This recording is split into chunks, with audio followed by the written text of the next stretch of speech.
All right, so again, it's 0.5 meters from the edge of the curve that we start the person.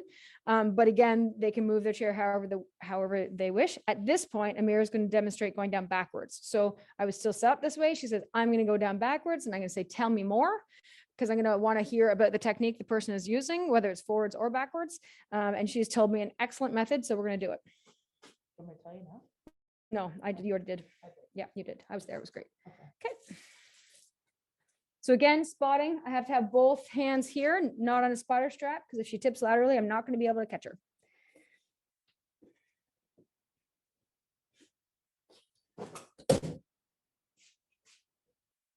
Good stuff.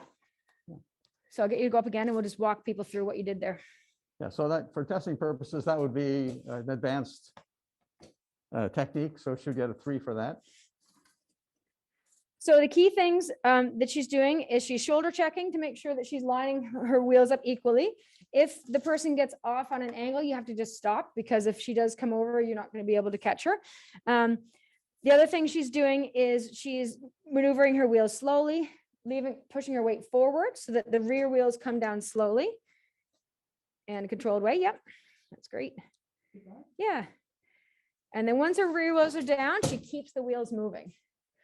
So that's a key thing. If she was to grab her wheels, then she'd be tipping over backwards. So keeping the chair rolling is key. And maybe we could demonstrate the caregiver descent. Sure.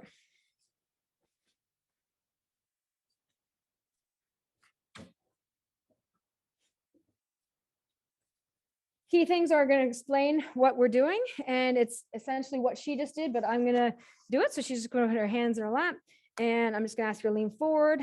I'm just going to, gravity is going to lower those wheels down. Once her wheels are down, I'm going to have her sit up. Again, as I mentioned for the ascent, I can't see her feet.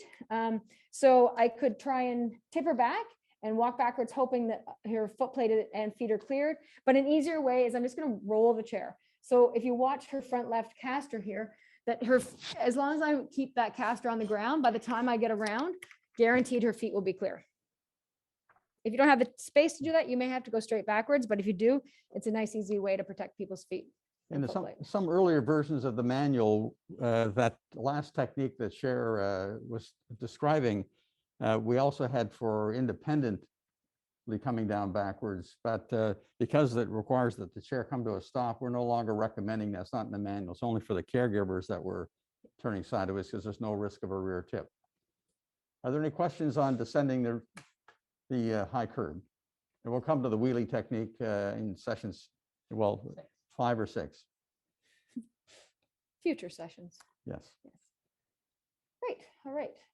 Where shall? Okay, so we're going to Oh, yes. Sorry. You in the back. Yes. Sorry. Okay, so we do have one question. So if someone prefers to do this facing forward, can they try that option in the test? the independently or with a caregiver? And in a wheelie or not? For the roll off, we say, sorry. Sorry, do you want to clarify your question? Independently. So they're wondering about for independently. Yeah, for the roll off technique, if someone has a long wheelbase, they may be successful without tipping forward. If they're using foot propulsion, and so they're getting the foot down on the lower level, they can prevent themselves from tipping forward. So there are a couple of acceptable techniques. That's why Cher was talking about asking the person what their method is going to be before they attempt it. The wheelie method is really the one we would prefer if someone's capable of learning it, but we're going to get to that at a later stage in all this.